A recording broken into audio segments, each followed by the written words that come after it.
I named today's class Unwritten Rules. And as we go through, you guys will figure it out why. So let's start in 1 Corinthians 9, 19 through 23. And then we're going to be flipping through 1 Corinthians 9, 19 through 23. And this is a little familiar because the last time I was up here, I did touch on this.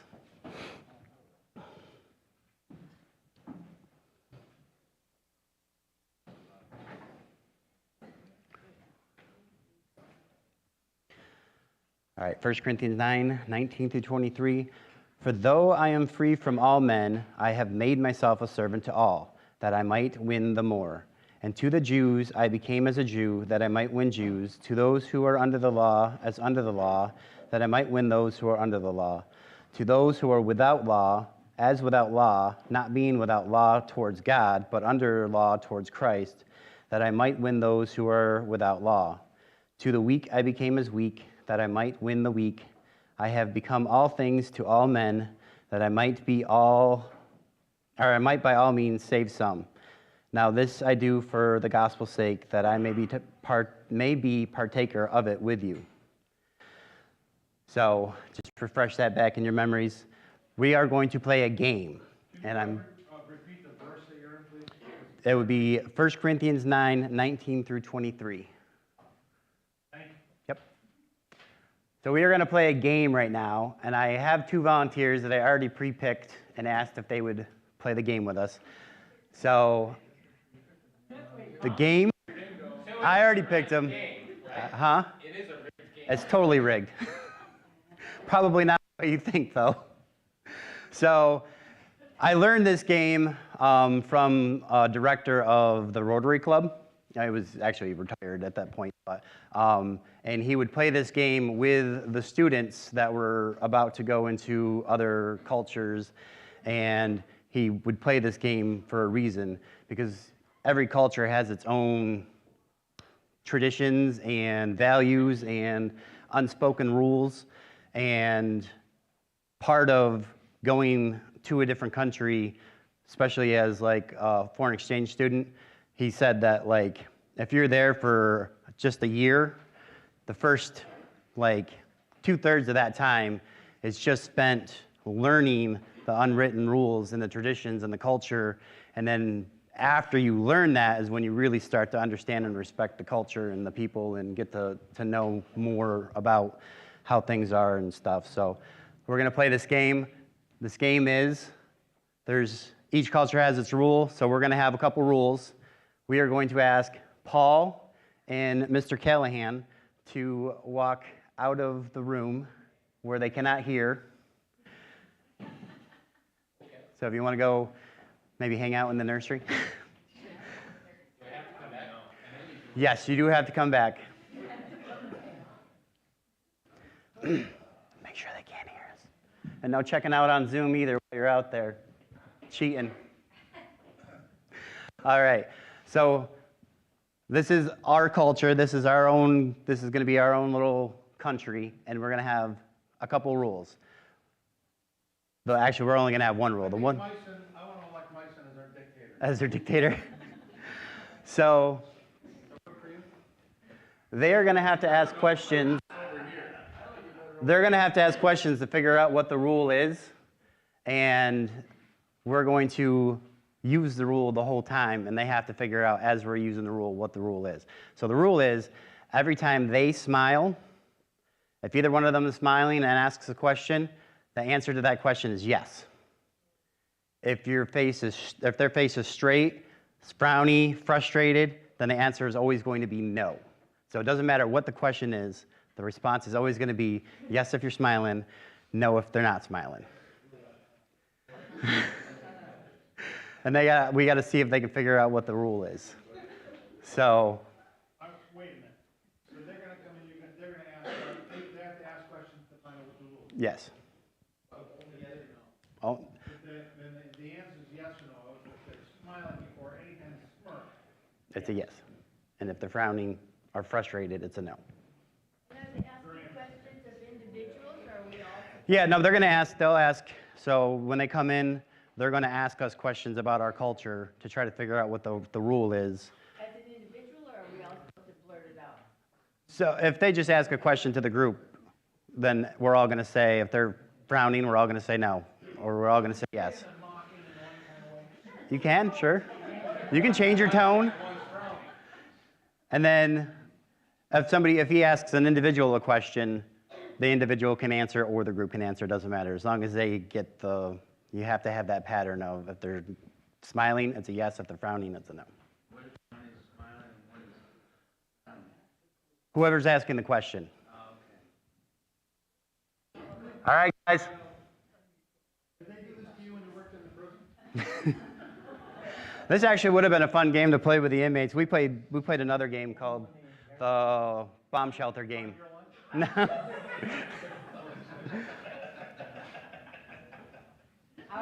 Like, you assumed that I had time to eat lunch while I was a correction officer.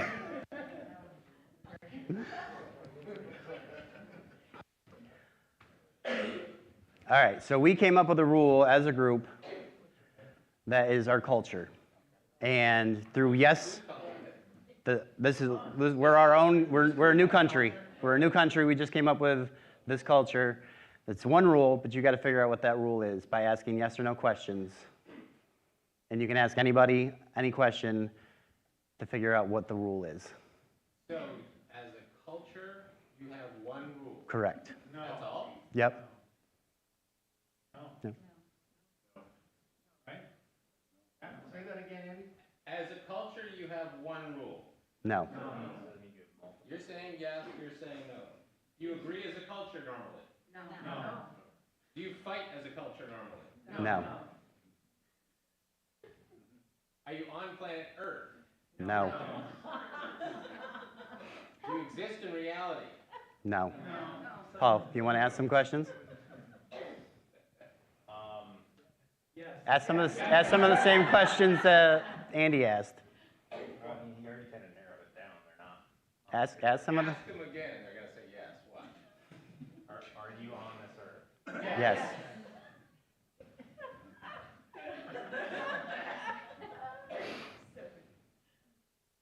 I like this game.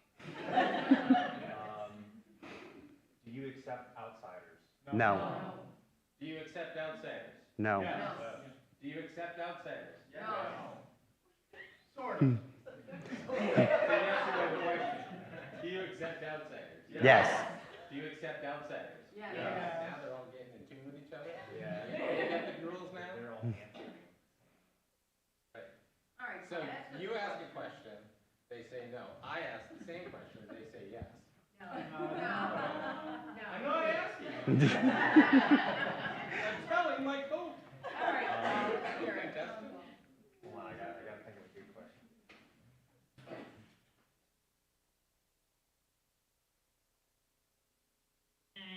No. The one rule is in English. No. The one rule is in English. Yes. So you don't like me? Yes.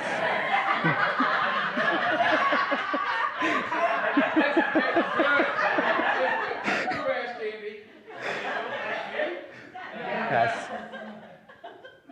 But you also don't like me. Yes. Your wife said you're answering that. Yeah. Do you not like us because of the way we look? Yes. The game lasts an hour? No. Does the game last 30 minutes? Yes. Does the game last 30 minutes? No. Are you answering every other question yes and no? No. Yes. Yes. Is this game supposed to confuse us? Yes.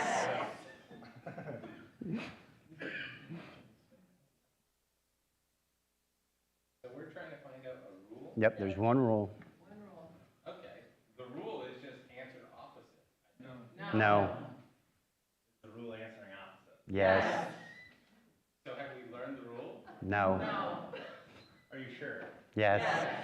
Are you sure? Yes. Are you sure? Yes. Are you sure? Yes. I don't get it.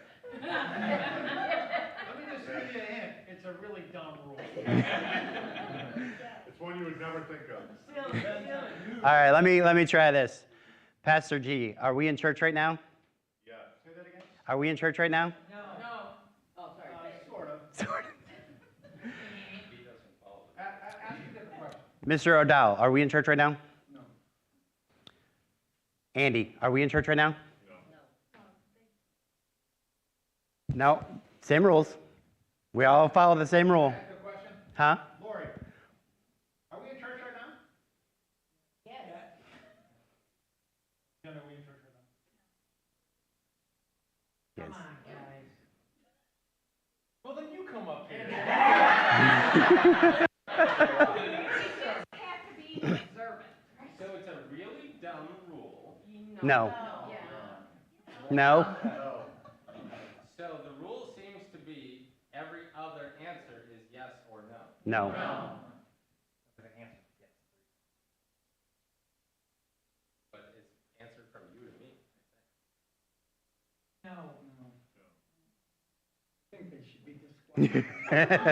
All right. All right. I'll do it one more time. Jen, are we in church right now? Andy, are we in church right now? Look at me. Look at Steve when he asks. Andy, are we in church right now? Jen, are we in church right now? Oh, you're answering like one is happy, one is angry. Is that it? I think, yeah. All right, close enough. So if you're smiling, the answer is going to be yes. If you were not smiling, the answer was no. And pauses That's can't a cultural not That's just a game they would play because when you go to a new culture, you don't know the unwritten rules. So in America, a lot of foreigners find it weird that we will answer the same question the same way every single day. Someone comes up to me, you guys can sit down now if you want. Every single day, someone comes up to me and says, Steve, how are you doing? And I'm going to answer, I'm doing good. I'm doing fine. And that's how we answer. So foreigners find it very weird because we answer the same question, but one day I can say, oh yeah, I'm doing fine. And then another day I can be like, yeah, I'm doing fine. So what was the topic of the Sunday school class this morning? Unwritten rules. So in our tone, we can express so that's an unwritten rule for us in America is when somebody asks you how you're doing, the unwritten rule is normally you say I'm doing fine or I'm doing good. And then depending on how your tone is, that person probably will determine if you actually are doing good or if you're not doing good because they can pick that up. So foreigners find it very weird that somebody could ask the same question 5 times and then they could go back and ask, well, is Tom really doing good? And they could be like, one day they could be like, no, and another day they can be like, yeah, he's doing fine. And like, how would you know? It's the same exchange. So I use that example to show that as we go out into the world and we live out this 1 Corinthians 9, that we need to be understanding of, even in our own small cultures, our church, we have unwritten rules. In our house, we have unwritten rules that we don't know about. So as we're going out and interacting with people, we might be accidentally offending some of these unwritten rules, or we might be like in our own, in a church community. For the longest time, we had our offering plate at the back of the church, and other churches, they have where they would pass it around every week. We switched over to every week. So if somebody coming to our church for the first time, they're going to see that we're not handing out the offering, and that might turn them off because they don't understand that we had it in the back. So could too. I'm just saying, if somebody goes to a church where they're like, why aren't they handing out the offering? They should be handing out the offerings. What, is this not a giving church? Or like you said. So one of the things that this raises, which is a very good point, is that depending on where you come from, you may be used to a different set of unwritten rules. Right. So you come from an Italian family. And now you have to discuss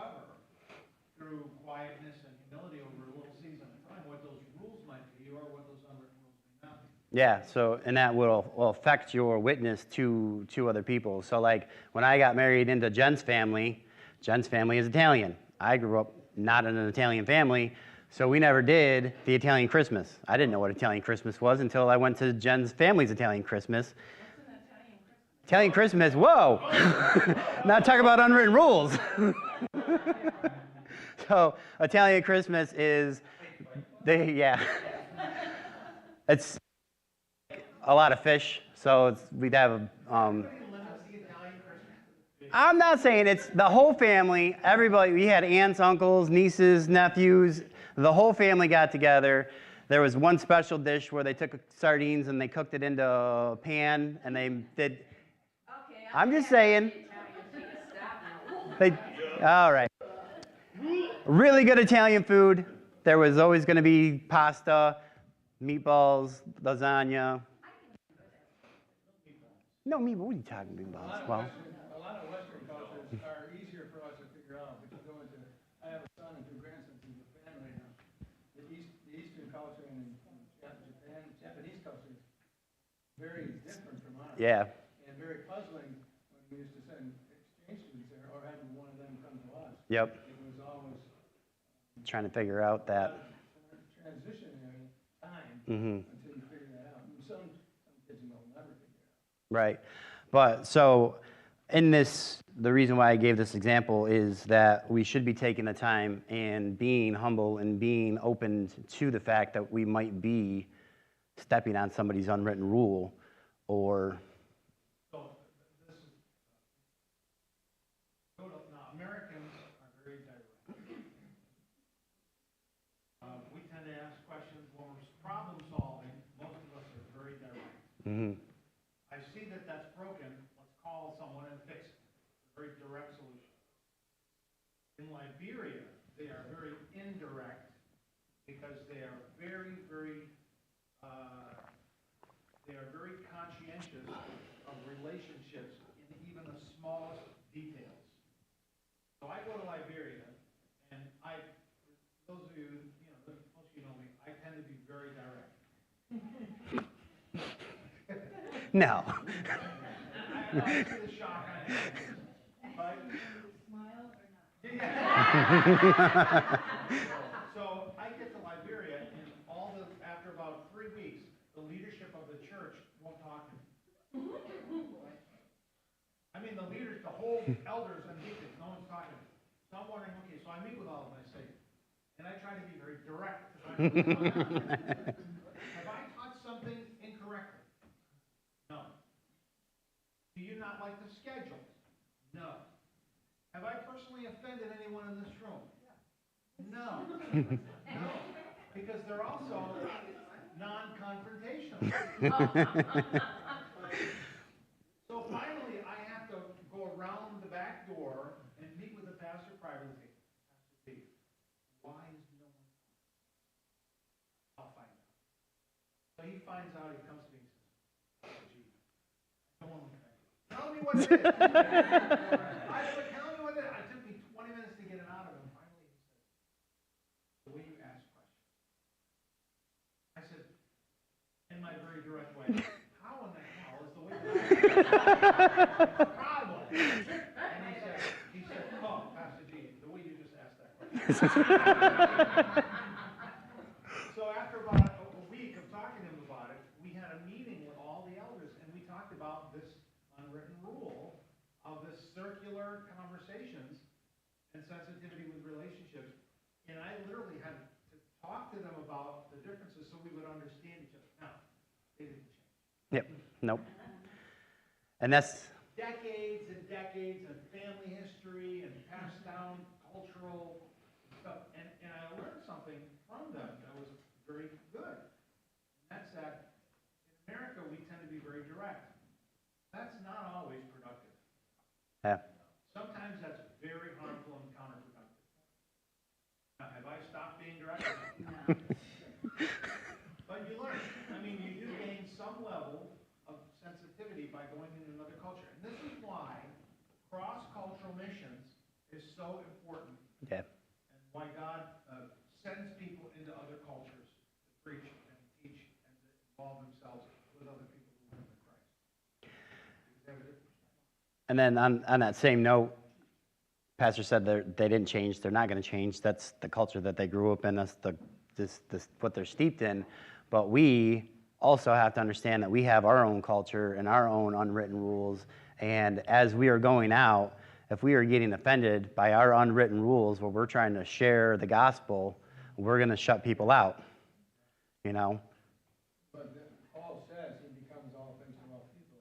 He tries to adapt to their culture so that he can win them.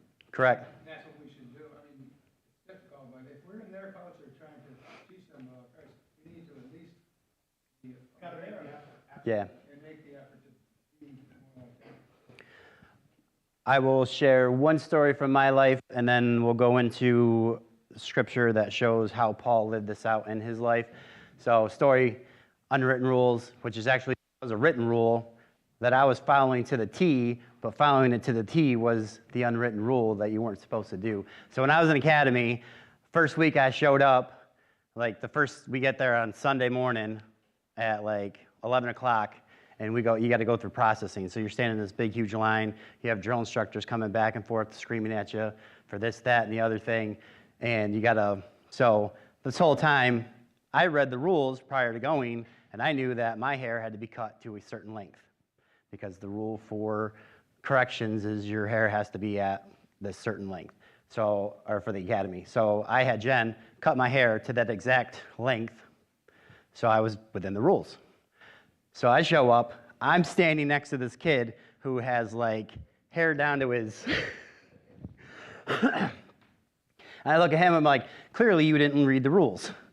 So this drill instructor comes up and starts screaming at this kid with his long hair, like, didn't you read the rules? Don't you know your hair's supposed to be X amount, whatever, blah, blah, blah, going up and down. And so I was like, well, that kid's obviously gonna go get his hair cut.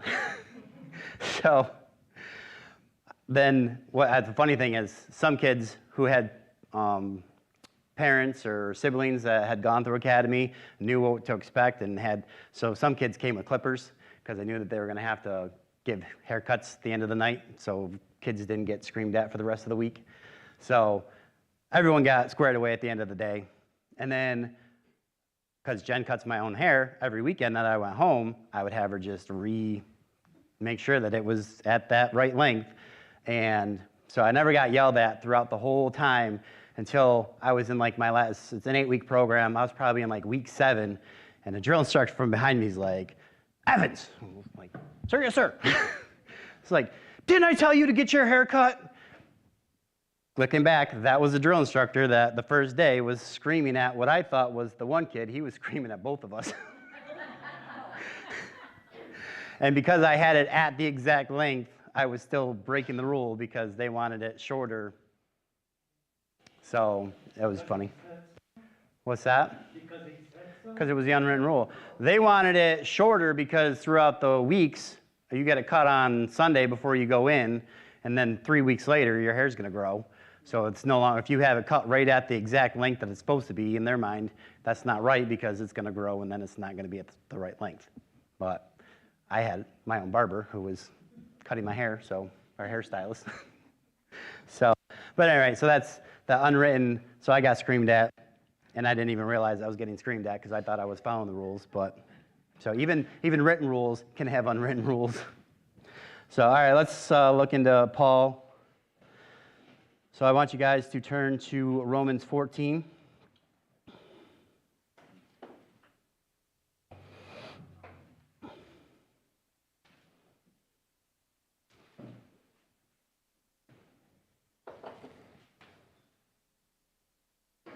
Start right at the top. Romans 14, 14:1.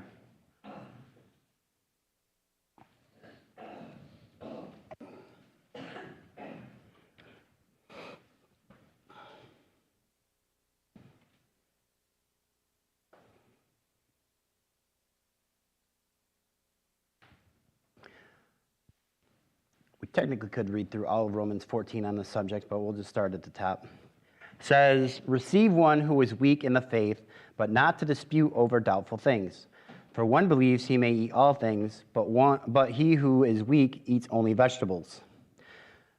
in the culture of in the Jewish culture, because of the Mosaic law and unclean foods, if a Jew went into the marketplace where there was Gentiles, they would not eat any meat because they didn't know if it was clean or unclean. Even if it was if it was chicken, which is clean meat, it was touched by a Gentile that was unclean or cooked on a surface that had unclean, like pork on it, they weren't able to eat it. So when they went out and were among Gentiles, they would eat only vegetables to try to avoid breaking the clean laws. So he's saying that in this, like someone who is weak, because now we are no longer underneath the Mosaic law, that if they're still keeping that tradition, which wasn't the law, it was a tradition added to the law, that where it says that one believes that they can eat only vegetables. It says, "Let not him who eats despise him who does not eat, and let not him who does not eat judge him who eats, for God has received him." Which is kind of funny. That kind of sounds like sometimes when pastor's up there and he says a confusing statement. That can be very confusing. It says, "Let not him who eats despise him who does not eat, and let not him who does not eat judge him who eats, for God has received him." So in that, both parties aren't supposed to be judging each other. The one is supposed to accept the weak brother, and the weak brother is supposed to not judge the one who's eating meat.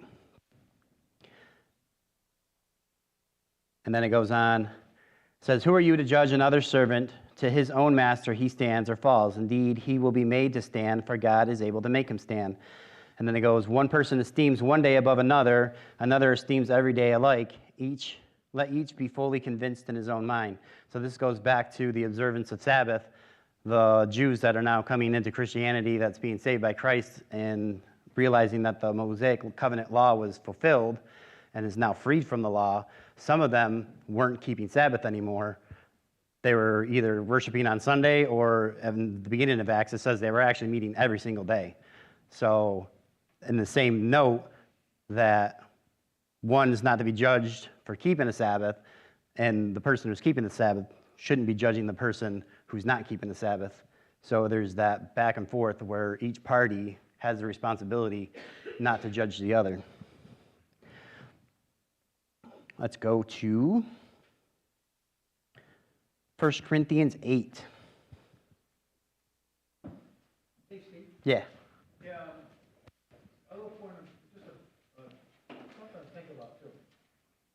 Let's say Kathy comes out of a Jewish background, and her family does these things all the time, she's participating. Yeah. And then she sees me, and I don't do any of that stuff. And I don't judge her, she doesn't judge me. Correct. It's very good. There's still going to be a disconnect. A step beyond that, though, is, I think a good word to use would be considerate Mm-hmm. and discerning. Yeah.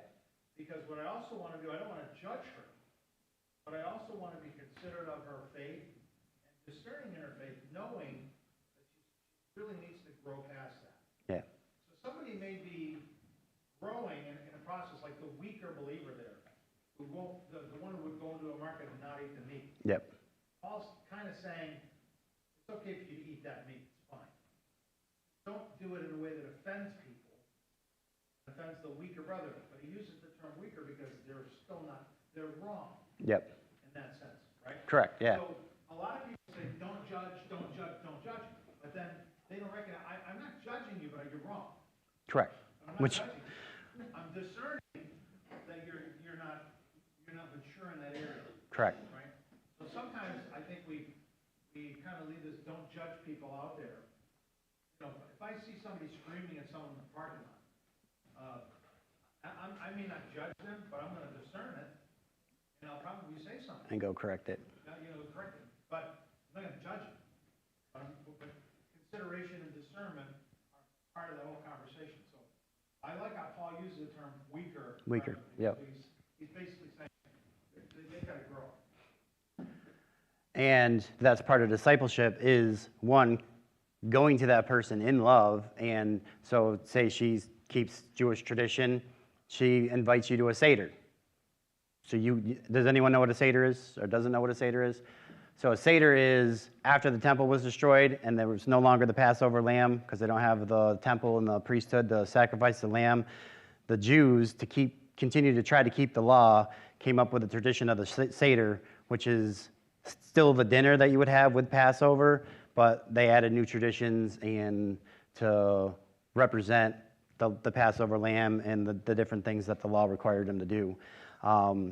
And it's actually really unique. If you do ever have the opportunity to go to a Seder, just pay attention to all the symbols that they use in a Seder, because even though they rejected the Messiah and they rejected Christ, and then they came up with these traditions to honor the law, all these symbols just point to Christ so hard. It's like you almost want to smack them, like, how do you not see this?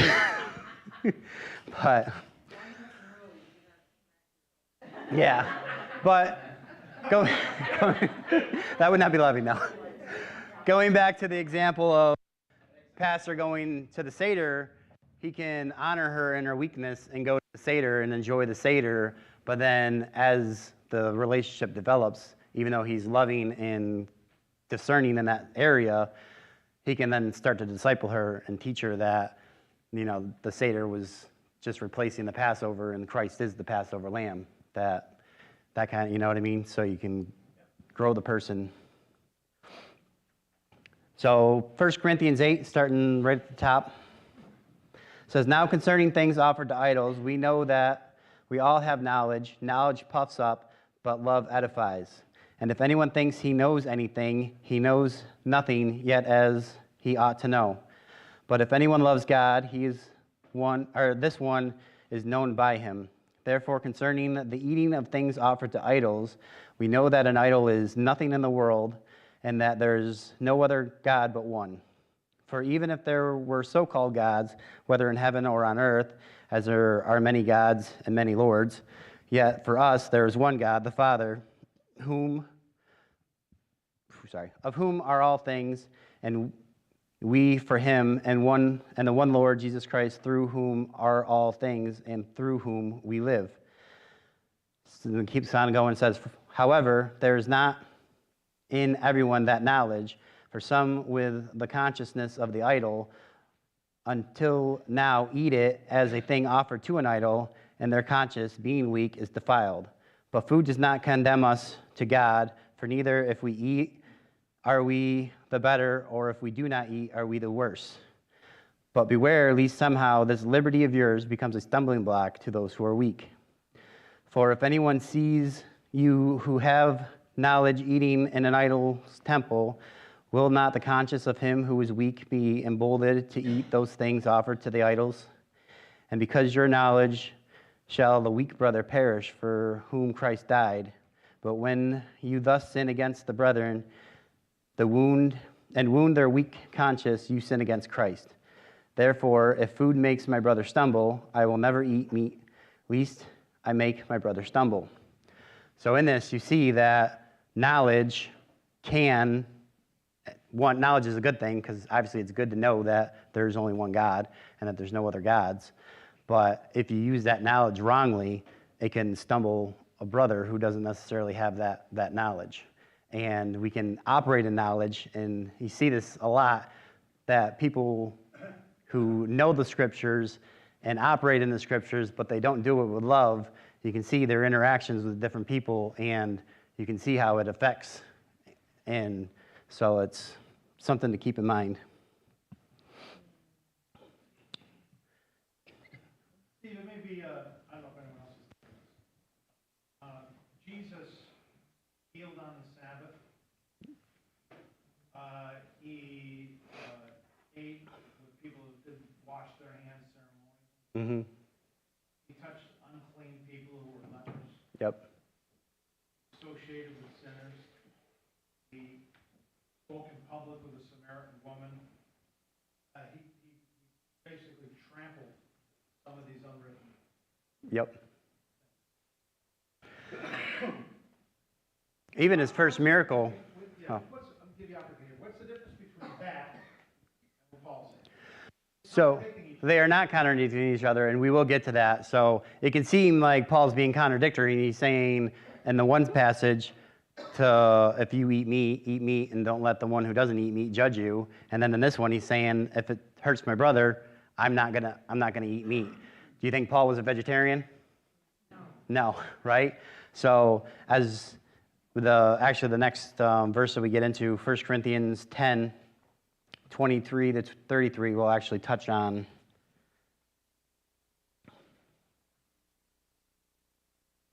First Corinthians 10, 23.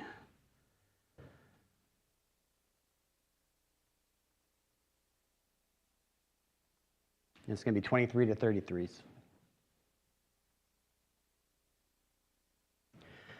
So Paul goes on and says, all things are lawful for me, but not all things are helpful. All things are lawful for me, but not all things edify. Let no one seek his own, but each the other's well-being.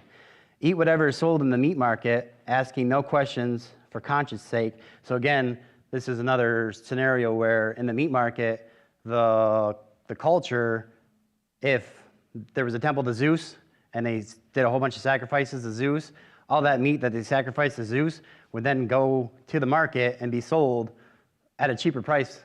So if you went to the market, you might be buying meat that was sacrificed to an idol. So it's touching on the same subject. It says, for whatever is sold in the meat market, ask no questions for conscience sake. For the earth is the Lord's and all its fullness.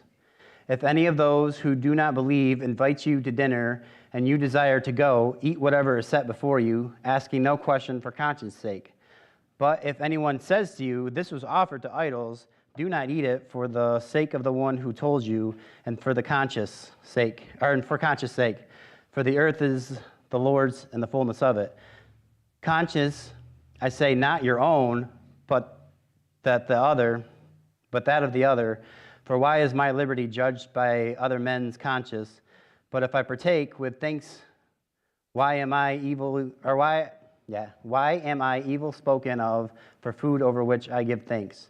Therefore, whatever you eat or drink or whatever you do, do to the glory of God, giving no offense either to the Jews or to the Greeks or to the church of God. For as I also please all men in all things, not seeking my own profit, but the profit of many, that many may be saved. So he again, because of conscience, and he's saying not his own conscience sake, which means he doesn't have to follow the weaker brother's conscience, but he's also not going to offend that weaker brother. So he knows the truth, and he knows that if he goes to somebody's house and no one says anything about it, he can freely eat because he blessed it to God. But if somebody comes and says, why are you eating that? It's push it to the side and eat the vegetables. So it's okay to eat the meat? It's all right to eat the meat even if you know the knowledge of there's only one God and it was offered to nothing, and you're not offending God by eating something, because that's what Corinthians 8 was talking about, that a Christian with a knowledge that there's only one God can they could walk into the temple of Zeus and eat the food right there. Because Yeah, and then the question of, what it boils down to really is a game. yeah. What it comes down to is we want to win people to Christ. So what Jesus was doing was dismantling the argument that these things were more important than simple faith, and they were more important than the things they represented. So Jesus plucks corn on the Sabbath because the Sabbath man was made not for the Sabbath. The Sabbath was made for man, but man for the Sabbath. So Jesus is dismantling these false notions that the Pharisees and the religious leaders of the day had elevated these things like touching the unclean person. And Jesus taught during that episode that uncleanness came from the heart. You could be whitewashed sepulchres with dead man's bones. So he was preaching the gospel and demonstrating the gospel through those things, trying to dismantle what was being taught by these leaders. Paul, on the other hand, is saying, listen, we're surrounded by lost people who have very weak consciences. We're surrounded by people who really don't understand the gospel at all. We want to try to make every effort to not turn them off to who we are and what we believe. Now, there's going to be some people that are just not going to get it. You understand that? want to be the one that contributes to somebody falling away, pushing God away, or pushing the gospel away, because in our liberty, we're demanding that I am American, I'm a free man, I can do whatever I want, and that's the way it is. Amen, brother. That's cultural, that's not gospel, that's the culture. So, Paul said in another place, don't use your liberty as an occasion for stumbling, for somebody else to stumble. Just because you can do something doesn't make it the right thing. Paul said, what may be lawful, but it's not expedient. And then to go into when it's important to push the truth of Scripture and when it's important to, for your brother's conscience sake, forego something. Paul gets into that. If we go to Galatians, get you on the right one, hold on. Galatians 2:11 through 14. So this is still dealing with food. Galatians 2:11. We're going to do 11 through 14. So now this is Paul still dealing with food, but he treats it in a completely different way than he has in the previous verses. And I want you guys to figure out, or if you can point out what changed, what was the difference that made him react this way versus how he's been preaching prior to this. So it says, now then Peter had come to Antioch. I withstood him to his face because he was to be blamed. For before certain men came from James, he would eat with the Gentiles, but when they came, he withdrew and separated himself, fearing those who were of the circumcision. And the rest of the Jews also played the hypocrite with him, so that even Barnabas was carried away with their hypocrisy. But when I saw that they were not straightforward about the truth of the gospel, I said to Peter before them, if you, being a Jew, live in the manner of a Gentile and not as a Jew, why do you compel Gentiles to live as a Jew? So in this scenario, Peter and a bunch of the Jews were in Antioch with Gentile believers, and they were eating as Gentiles, which means they were probably eating barbecue pork or bacon their burger. And just in general, Gentiles were considered unclean, and to be eating with them would make your food unclean. And that's according to the law, because even Peter said that in Acts 10, that God, I cannot do this because it's against the law. But so in the scenario, Peter was eating with the Gentiles. James comes from Jerusalem with a whole bunch of other Jews that were all still keeping the law, walks into this scenario, and Peter walks away from the Gentiles and starts separating himself to be with the clean, law-keeping Christians that just came from Jerusalem. And he withstands Peter to his face. So what was the difference? Motivation? Your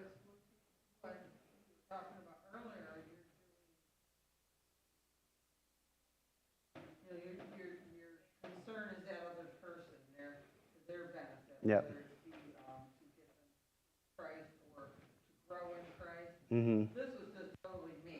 I just don't want to get in trouble. Yep. But I also think another major thing is Peter was going against the truth of the gospel, which was that the food now was clean and that there wasn't that separation between the Jews and the Gentiles after the cross. And so now you have this division that's happening because Peter now divides himself from the Gentiles, and Paul's like, no, you're going against the truth of the Scripture. Food's clean, and you're starting a division. So that was the change. So it's important to make sure you have your conscience and to respect other people's conscience when you're dealing with spreading the gospel.